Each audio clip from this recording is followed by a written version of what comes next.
Então tá. Vou falar aqui então sobre como modelar dados relacionais no DynamoDB da AWS ali. E então fazendo uma apresentação aí falando um pouquinho sobre mim. Meu nome é Flávio, né? Eu sou bacharel em ciência da computação pela FURB, a Universidade de Blumenau aqui. Então por isso que tá bem friozinho aqui, por isso o agasalho.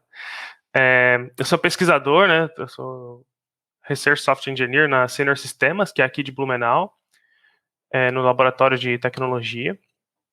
E tem um podcast junto com mais um pessoal aí que é a Taverna da Programação, o Taverna Podcast. E aí a gente fala de tudo lá, a gente fala de linguagem de programação, de temas relacionados à tecnologia, fala de software, então tem. E a gente faz lives também. Aí as lives a gente puxa um pouco mais para temas que estão envolvendo TI, mas não necessariamente são ali de programação, né? Então a gente tem live com o pessoal de RH sobre contratação de profissional de TI, live com o pessoal de CS, CX. Então a gente tenta trazer esse tipo de conteúdo aí lá na taverna. E a motivação de fazer essa palestra aqui, né, essa talk, é que lá na Sênior a gente encarou um desafio recentemente, um projeto, que foi uma decisão usar aí o DynamoDB, e a gente precisava pensar nessa modelagem dos dados aí, como que a gente ia modelar os dados no Dynamo, e de conteúdo, assim, que a gente conseguiu achar foi mais a documentação da própria AWS mesmo, e alguns vídeos só no YouTube, lives gravadas, né? Não tem muita documentação, assim, muito conteúdo em Medium e coisa assim sobre modelagem, né? Então resolvi montar aí, com base nesse conteúdo que a gente consumiu de documentação e vídeos, montar essa palestra aqui. Então, para começar, né, o que é o DynamoDB, né? O que ele é, para que serve? Falar um pouquinho aí. Então, o DynamoDB, já como já tinha dito, é um banco de dados da AWS. Ele é considerado um recurso serverless da AWS, porque ele é gerenciado pela AWS, então a gente não se preocupa ali com provisionamento de armazenamento, provisionamento de memória, de CPU, né? Isso é tudo controle da AWS mesmo. Ele é escalável, então a gente também não tem que se preocupar em provisionar mais máquinas ou provisionar mais instâncias desse banco, né? Ele escala automaticamente. E a gente paga quando usa. Então, eu vou pagar por leitura, escrita e armazenamento apenas, né? Não pago por recurso de memória, não pago por ter o serviço lá, só por ter uma tabela, né? Eu só vou pagar pelos dados que estão lá e escrita e leitura mesmo, né? Ele é um banco, então, de chave e valor, e ele organiza os dados ali em partições. Então, né, os dados ficam separados lá dentro, né? Isso é um controle interno do Dynamo, a gente não vê, né, essas partições, mas é como ele trata isso. E aí a gente tem aqui uma diferença do MongoDB, né? É bem comum quando a gente chega no Dynamo pensar que ele funciona, principalmente quando a gente vem do Mongo, né? Ou conhece um pouco aí de NoSQL pelo Mongo, e aí o pessoal acaba achando que o Dynamo ele é parecido com o Mongo, funciona da mesma forma, né? E na verdade são bancos bem diferentes, com propósitos diferentes, né? O Mongo ele vai ter ali toda a parte de orientação a documentos, e já o Dynamo ele é um banco orientado a chave-valor. Então, a forma que eu armazeno os registros são diferentes, né? Que no Mongo eu vou armazenar um documento, posso ter documentos alinhados, arrays, e no Dynamo já é um pouco diferente essa situação, né? Então, fazer uma migração aí do Mongo para o Dynamo não é as is, né? Tem que ter alguns controles ali. E aí, como que funciona essas partições, né? E o chave e valor? Então, ele organiza os registros, como eu falei, em partições, e essas partições são acessadas por uma chave, né? Então, um exemplo aqui bem simples, né, bem tolo, eu tenho um arquivo aqui, um registro com a chave 2, seria o meu ID, por exemplo, e para eu acessar esse registro eu sempre tenho que informar a chave. Então, para eu conseguir acessar uma partição, eu preciso obrigatoriamente da minha chave de partição. E aí eu consigo acessar todos os registros daquela partição, porque eu poderia, por exemplo, ter uma chave, como se fosse uma chave composta, né, seria minha chave de ordenação, a segunda chave, e aí eu consigo ter mais registros com a mesma chave de partição, né? Então eu poderia ter dois registros com a chave 2, e aí esses dois registros ficam na partição que tem a chave 2, né? E aí eu consigo só acessar o registro usando a chave. Então é mais ou menos assim que ele vai organizar os nossos dados. E a parte de cobrança, então, ele vai cobrar, como eu falei, por escrita, leitura e armazenamento. ele tem um conceito de unidade de solicitação de gravação e unidade de solicitação de leitura, que é o que ele se baseia para fazer a cobrança, né? Essa cobrança aqui, até esse momento, ela é por tabela, e aqui eu coloquei os valores que estão hoje lá na AWS, né? Isso pode mudar no futuro. Então, se eu gravar dados até 1 kilobyte, por exemplo, ele vai me cobrar uma unidade de gravação, e se eu ler dados do banco até 4 kilobytes, ele me cobra por uma unidade de leitura. E aí, são dados, né, se a minha busca nos dados é mais de 4 kilobytes, ele vai me cobrar por 2 unidades ou mais, né? E a mesma coisa na gravação. E aí a solicitação de leitura e de gravação aqui, ele cobra por milhão. Então, a cada 1 milhão de unidades de solicitação de leitura ou de gravação, ele vai me cobrar 25 centavos de dólar ou 1 dólar e 25, respectivamente, né? Então, ele cobra por milhão de unidade. E aí, o armazenamento. O armazenamento, a cobrança é por serviço, então não é por tabela. Ele vai cobrar por todas as minhas tabelas lá no Dynamo, a soma, né? E ele vai cobrar após 25 GB de armazenamento. E aí, cada giga excedente, ele cobra 25 centavos de dólar por mês. E como que eu escrevo ou recupero dados lá no Dynamo, né? Então, eu tenho esses dois conceitos de chave de partição e chave de ordenação, a partition key e a sort key, né? Que a gente pode fazer um paralelo talvez com chave composta aí. E os dados então são organizados pela chave de partição. Eu sempre preciso dessa chave para acessar os dados, obrigatoriamente. E a minha chave de ordenação, ela serve para tanto ordenar os meus dados dentro de uma partição, quanto para eu poder recuperar esses dados de forma, né, diferente também, separar os dados lá dentro. Então eu posso ter registros com a mesma chave de partição, desde que eles tenham chave de ordenação diferente. Então, se eu quiser ter dois registros com a mesma chave de partição, eu preciso obrigatoriamente informar a minha chave de ordenação. Senão, quando eu for executar um comando de escrita, um comando de leitura, ele vai escrever sempre sobre o mesmo registro ou recuperar sempre o mesmo registro, né? Porque é a chave de partição que define isso. E aí aqui, então, nesse exemplo, seria como se o meu ID ali fosse minha chave de partição e o meu campo date fosse a minha chave de ordenação. Então, eu posso ter registros com o mesmo ID desde que eles tenham o campo date com valor diferente, por exemplo. E aí, essas chaves são obrigatórias, né? O que eu quero dizer com obrigatórias? A chave de partição, como eu falei, eu sempre preciso informar, tanto quando eu crio a tabela, eu preciso dizer qual que é a minha chave de partição em uma tabela, não posso criar uma tabela sem chave de partição. Já a chave de ordenação, a sort key, ela é opcional de ser informada, porém, se eu informar que um campo ele é uma chave de ordenação, ele é uma sort key, o preenchimento desse campo é obrigatório na tabela. Mas a configuração é opcional, né? Só o preenchimento que, se eu configurar um campo para ser uma sort key, o preenchimento dele é obrigatório. E é um banco schemaless, né? Que no caso ele não tem uma pré-definição aí de campos nas tabelas, então eu posso ter, cada registro pode conter um conjunto diferente de campos, né, de colunas.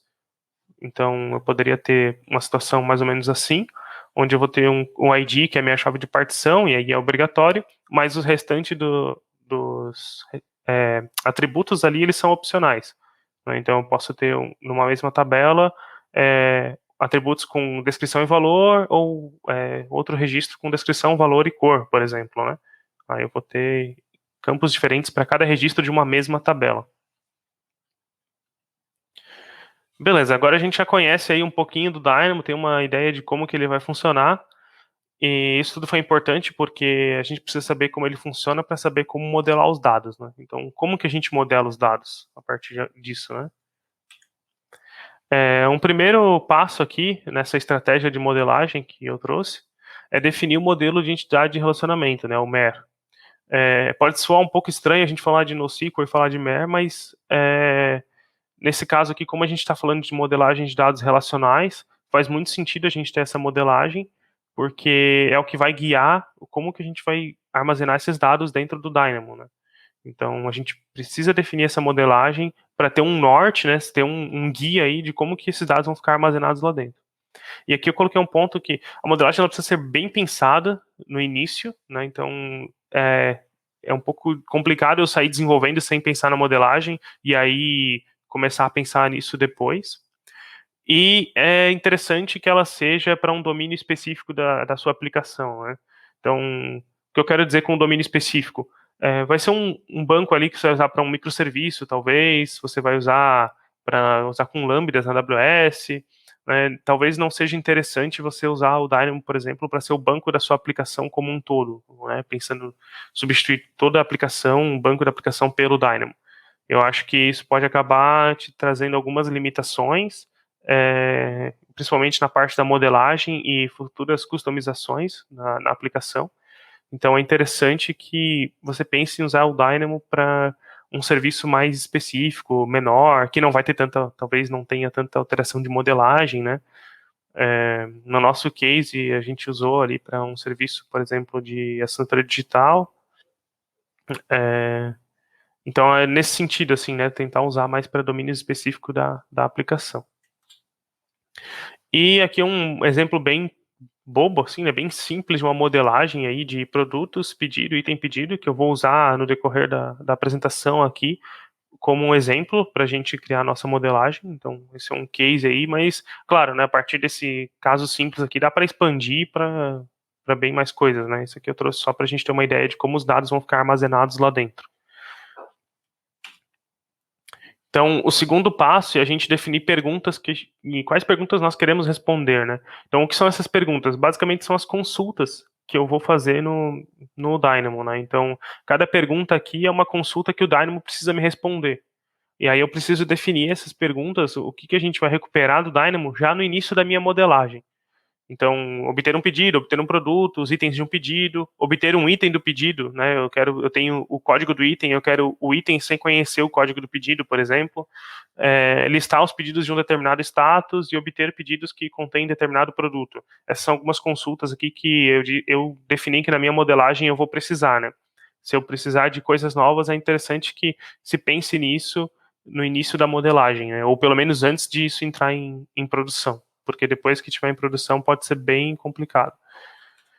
Então, aqui eu coloco um aviso aí que a etapa é de extrema importância, pois ela vai definir todas as ações que serão passíveis de execução na sua modelagem.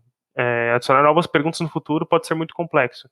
Então, pode ser que você precise fazer uma consulta que você vai precisar de um campo novo na tabela. Tem situações que isso é passível, né? Então, tipo, você vai precisar recuperar algum dado e ou você vai ter que fazer mais de uma consulta, o que pode acabar sendo ruim devido a custo e coisa assim, ou você, para ser mais fácil, você vai criar um campo novo, um campo só para usar como consulta mesmo. E aí, para você criar esse campo no futuro, pode ser bem ruim, porque você vai ter que ficar populando esse campo de forma retroativa e coisa assim. Então é bem interessante que essa parte das perguntas aqui elas sejam bem pensadas no início da modelagem, né? Quando a gente fala de modelagem relacional. Então esse aqui é um dos trade-offs aí do Dynamo. Ele tem as vantagens, né, lá da escalabilidade e tal, mas aí tem algumas desvantagens aqui quando a gente fala de modelar dados relacionais. E depois disso a gente vai para a definição da tabela, né? E sim, é uma única tabela. Então, para quem eu, principalmente que vim de banco relacional, trabalhei 4, 5 anos aí com Oracle, pensar em não normalizar os dados é bem diferente, bem estranho. Mas a gente trabalha aqui sim com uma única tabela e a motivação é aquilo tudo que eu já falei. Então, a cobrança hoje no Dynamo é por tabela. A gente não tem chave estrangeira, então acaba não sendo interessante a gente criar mais de uma tabela, porque não é prático. Eu não consigo fazer consultas, por exemplo, juntando mais de uma tabela pela API, pela SDK do Dynamo, né? Eu só consigo fazer em uma única tabela, então fica complicado aí a gente ter mais de uma tabela, não faz muito sentido. E o primeiro passo da tabela, quando a gente configura uma tabela, quando a gente cria uma tabela, é definir o que será a nossa partition key e a nossa sort key, que eu falei lá no começo. Tem uma convenção, né, vamos dizer assim, para dados relacionais, que é definir as duas colunas de partition key e sort key sendo chamadas de PK e SK. Fica bem intuitivo e bem didático, né? Então PK a gente sabe que é partition key e SK a gente sabe que é sort key. E essas colunas elas são aí entre aspas dinâmicas, né? O que eu quero dizer com dinâmicas, os valores delas vão ser dinâmicos. Então na minha coluna PK nem sempre eu vou armazenar um ID unicamente, né? Só um identificador ali único, por exemplo, um numérico, um UID, alguma coisa assim, né? Eu vou ter algumas mudanças ali. Então, nesse exemplo aqui, seria a nossa tabela de pedido, lá, a nossa primeira tabela, e aí eu estou definindo como o valor da minha PK, do meu índice, pedido, jogo da velha 0001, por exemplo. Esse seria o identificador do meu pedido. E aí no campo SK, ele é obrigatório preenchimento, porque, como eu falei, a gente trabalha com uma única tabela e a gente já definiu que tem um campo SK nessa tabela, um campo sort key. Então eu sou obrigado a preencher essa informação, mas a minha tabela de pedido lá na modelagem não tinha uma chave composta. Então aqui eu coloquei uma string fixa pedido, poderia ser ped, poderia ser order, poderia ser qualquer coisa aqui, né? Eu coloquei pedido para ser mais fácil de identificar, já que a gente está falando da tabela de pedido, mas é uma string fixa essa informação, porque eu não preciso separar por chave composta na minha tabela de pedido. E aí depois eu tenho meus atributos, né? Vocês vão notar que eu sempre repito os atributos para cada registro aqui, para ficar bem claro que os atributos eles podem mudar de acordo com a tabela, tá? De acordo com os registros, desculpa. Os atributos mudam por registro e não por tabela.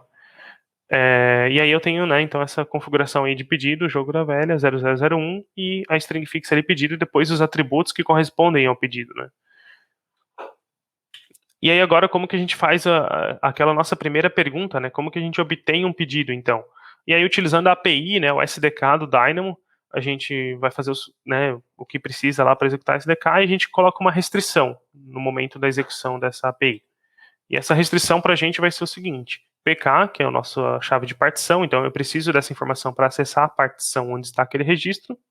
E aí vai ser pedido, jogo da velha 0001, e a minha SK fixa pedido, né? Porque já que eu informei a SK, eu preciso utilizar. Na consulta eu não precisaria informar, mas vocês vão ver mais para frente por que eu estou informando aqui o campo SK, né? Porque eu estou deixando bem claro que eu quero só o registro do cabeçalho do meu pedido, por exemplo.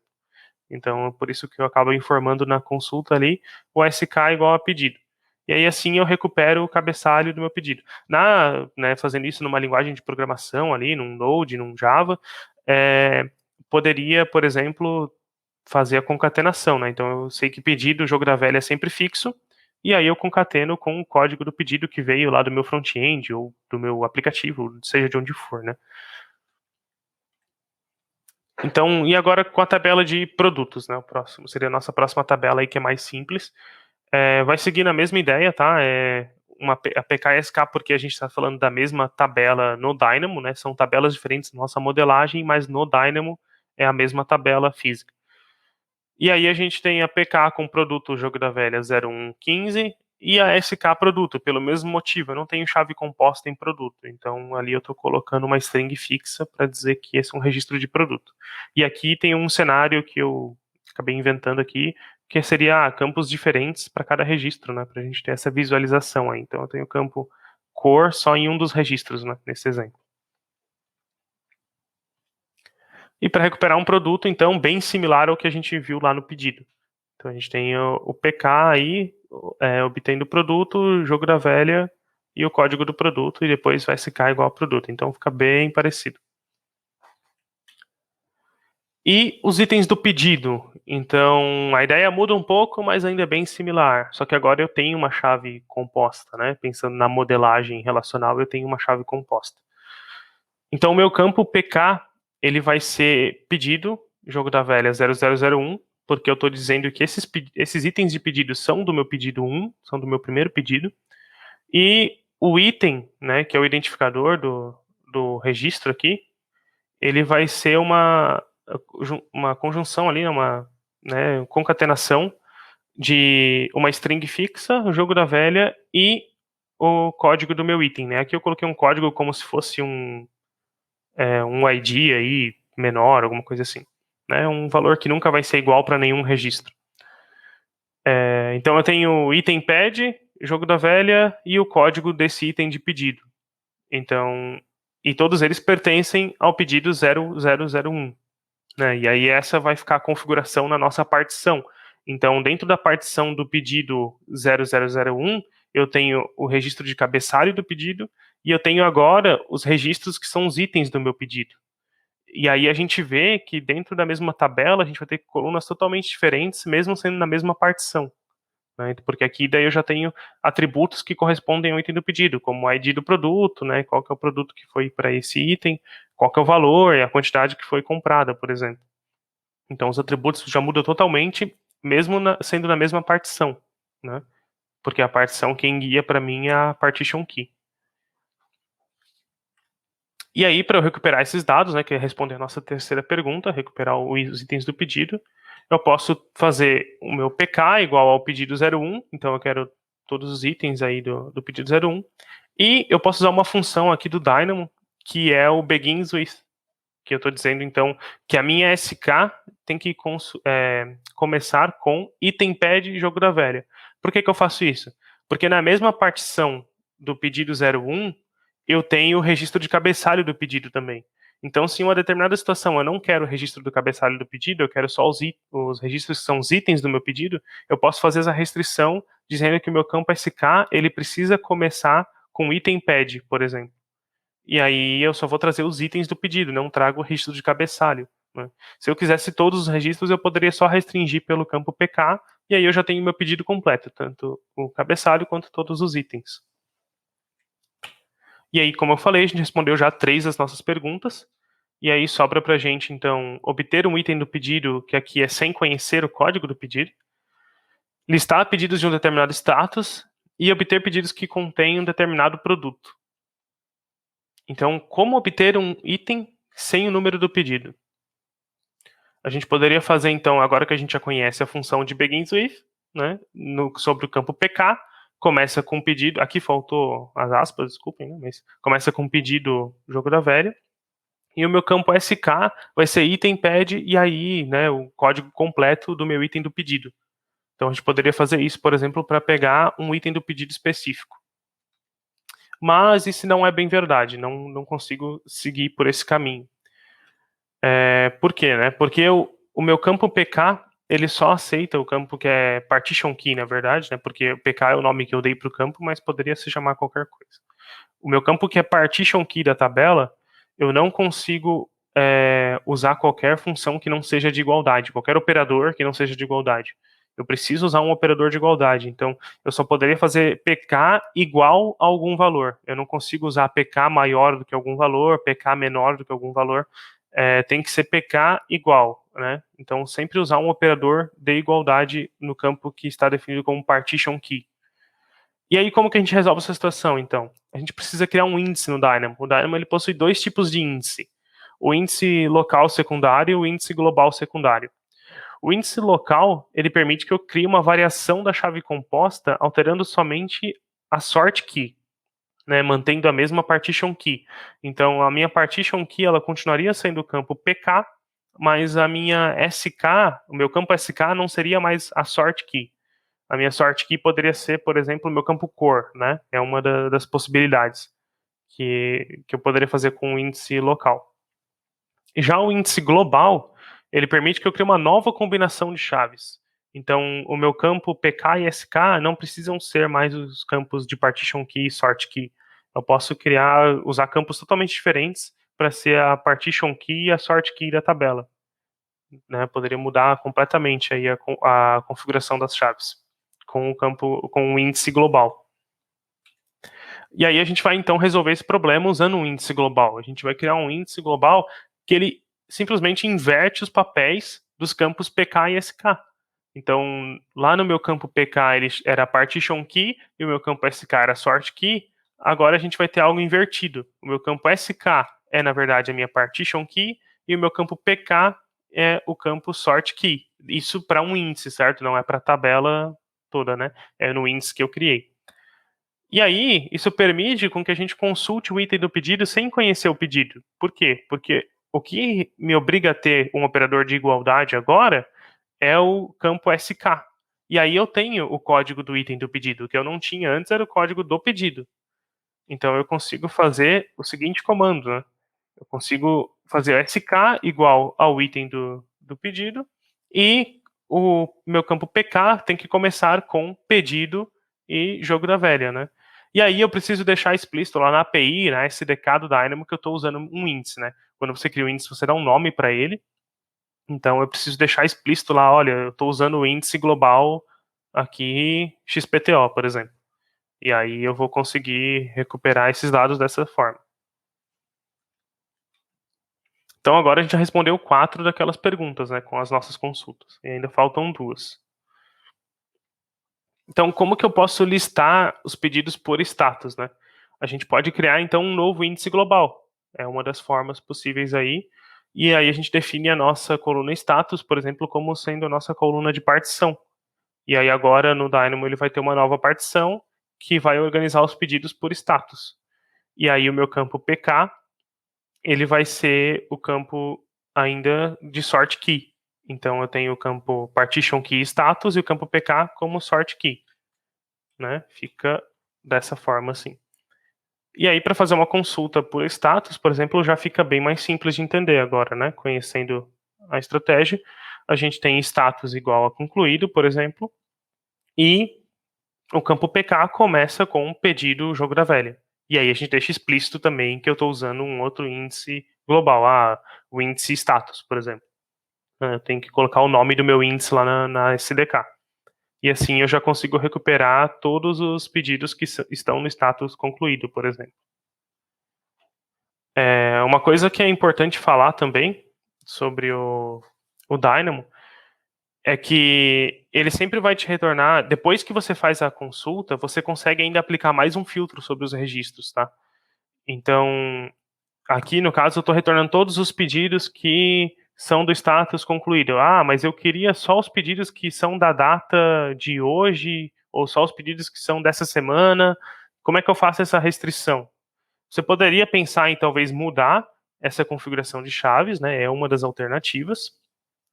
Mas também você consegue aplicar mais filtros. O problema é que esses próximos filtros eles vão acontecer do lado do cliente, no caso, no lado da sua aplicação. É a API do Dynamo que vai fazer esse filtro no lado da aplicação. Mas você já pagou por todos os registros que saíram de dentro do Dynamo. Então, o que faz a restrição lá dentro do Dynamo é o campo definido como partition key e o campo que está definido como sort key. Tudo que não obedecer essa regra, né? Então, eu quero todos os pedidos aqui que começam com status concluído. Desculpa, todos os pedidos que são do status concluído e que começa com um pedido jogo da velha. Isso aqui é o que vai sair de dentro do Dynamo. Então, todos os registros que obedecerem essa restrição, eu vou pagar por todos eles. E aí, quando eu chego do lado da minha aplicação, existe na API do Dynamo o comando filter, que eu consigo filtrar esses registros, mas aí eu já paguei. Então, esses registros vão estar dentro da minha aplicação já, dentro da API do Dynamo, e aí eu aplico o filter neles, aí eu posso restringir por data, posso fazer outras restrições mais aprofundadas ali, e aí, só que essa restrição ela é em cima do que eu já paguei, né? Então já veio tudo para mim. Então agora, nossa última pergunta aqui, como obter pedidos que contêm um determinado produto, né? Então aqui eu coloquei um exemplo que eu preciso de um campo a mais, né?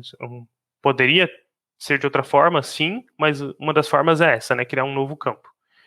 E aí, como eu já defini isso na minha modelagem, então eu não tenho tanto estresse, não tenho tanto problema. Para fazer isso mais para frente, eu teria que popular esse campo retroativo e aí isso pode sair bem caro lá na AWS. Então aqui eu defini que o meu campo ID produto é o meu campo de chave, de partition key. Então eu vou ter uma partição agora que organiza os registros por ID produto. E eu criei um novo campo, que é o pedido item, que ele vai ser meu campo de sort key. E aí ele vai ter uma combinação aí do código do pedido com o código do item, né? Eu preciso ter o código do item aqui para separar os registros dentro desse índice, né? Porque eu criei um novo índice global aqui, que vai ter esses dois campos. E aí eu preciso ter essas duas informações, porque se eu tivesse, por exemplo, só o código do pedido da minha SK, ele ia acabar misturando os registros aí, eu ia juntar registros, né? Mas eu não quero, eu quero que esses registros continuem separados. Então, eu tenho o meu código do pedido separado para o jogo da velha e o código do item do pedido. E aí, para fazer uma consulta, por exemplo, eu quero o pedido que contém um produto, determinado produto. Eu poderia fazer essa consulta e eu vou ter o código do meu pedido de volta, né? Porque eu sei que dentro do campo pedido item, a primeira informação é o código do meu pedido. E aí depois eu poderia executar uma segunda consulta, por exemplo, para pegar o cabeçalho do pedido, ou pegar todos os itens daquele pedido, né? Faria uma nova consulta. E aí uma outra possibilidade também é eu usar isso como uma validação, né? Eu quero saber se aquele pedido tem um produto. Então eu poderia fazer dessa forma. Poderia usar o ID do produto e depois usar o comando de begins with no campo de pedido item e informar qual que é o código do meu pedido. E aí eu estou restringindo. Se me retornar registros, eu sei que esse pedido tem esse produto. Se não me retornar registros, eu vou saber que esse pedido não tem esse produto. É uma das formas de se fazer. E aí também deixando explícito que eu estou usando um índice, né? O índice 3 aqui, por exemplo. E aí assim a gente responde todas as perguntas que a gente definiu no início da nossa modelagem, né? Poderia ter mais perguntas aqui, mas é sempre importante pensar nessas perguntas já, como eu falei lá no começo da modelagem. E um lugar legal para fazer tudo isso é no próprio Excel ou qualquer planilha aí. Você consegue ir pensando nessa modelagem, coloca a imagem lá do seu modelo de entidade de relacionamento, lista as perguntas dentro da planilha e embaixo na planilha lá você vai construindo tabelinhas assim, dessa mesma forma que eu fiz aqui. Então você vai construindo essas tabelinhas, e elas vão estar na mesma tabela, no caso, física do Dynamo, mas você vai tendo uma noção de como que os registros vão ficar organizados dentro da sua tabela, como que você vai recuperar eles, né? Então isso é bem legal usar aí um Excel, um Google Sheets, para fazer essa organização aí. Aqui eu trouxe algumas referências, então, documentação da AWS, né, já que o Dynamo é um serviço deles. Então, Getting Started aí da AWS, como começar. Um guia de modelagem relacional da própria AWS. Então, toda essa modelagem que eu trouxe aqui não é nada inventado, que a gente descobriu nada assim, está na documentação da AWS. Mas lá, às vezes, pode acabar sendo um pouco confuso se você nunca viu esse tipo de modelagem antes. Então, olhar só pela modelagem da AWS. Outra coisa é que está em inglês, então a tradução para português deles, para algumas coisas tem, para muitas não. E para as que têm tradução para português, é muita coisa traduzida literal. E aí você fica mais perdido do que se estivesse lendo em inglês a documentação. Então, recomendo aí deixar em inglês para quem consegue, ou então procurar materiais em português, né, que como essa palestra aqui, ou como, por exemplo, a live que já vou falar mais para frente.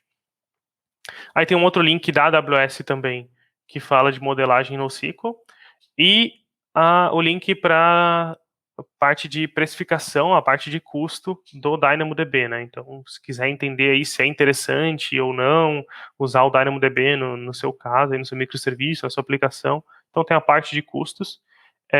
Se você tiver coisas na AWS, é ainda mais interessante, porque a latência vai ser muito mais baixa, né? Se você tiver que consumir coisas de fora da AWS, pode ser que a latência não te ajude tanto. Mas aí também você pode usar em regiões da AWS, por exemplo, de São Paulo, e se a aplicação é consumida mais no Brasil, né? E aí tem essas formas de se resolver, né? Trabalhar com cache também, coisas assim. E aí essa live, então, que eu trouxe aqui como referência, a live do Normandes Júnior, lá da Zup Innovation.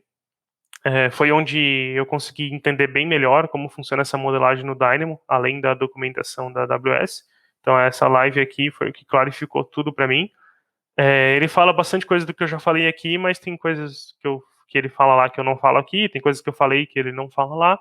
Então, acho que dá para juntar os dois conteúdos aí. Quem quiser acompanhar essa live, dá para procurar no YouTube ali, live do Normandes Júnior da ZUP. E aí eu queria agradecer, então, é isso. Aí vou abrir para perguntas do pessoal. Então, aqui tem alguns links que eu deixei do meu GitHub, meu Twitter, LinkedIn, link da Taverna, esse é o nosso site oficial da Taverna, nosso podcast. E aqui no QR Code tem aí um Linktree que vai ter mais links, então, da Taverna para... Acho que tem o link da Taverna no Spotify, o Twitter da Taverna, certeza que tem, LinkedIn da Taverna também tem. E vai ter um link lá para as minhas palestras do Speaker Deck. Então, quem quiser pegar essa palestra aqui, ela já está lá. É só acessar o link aí que já consegue recuperar esses slides aqui.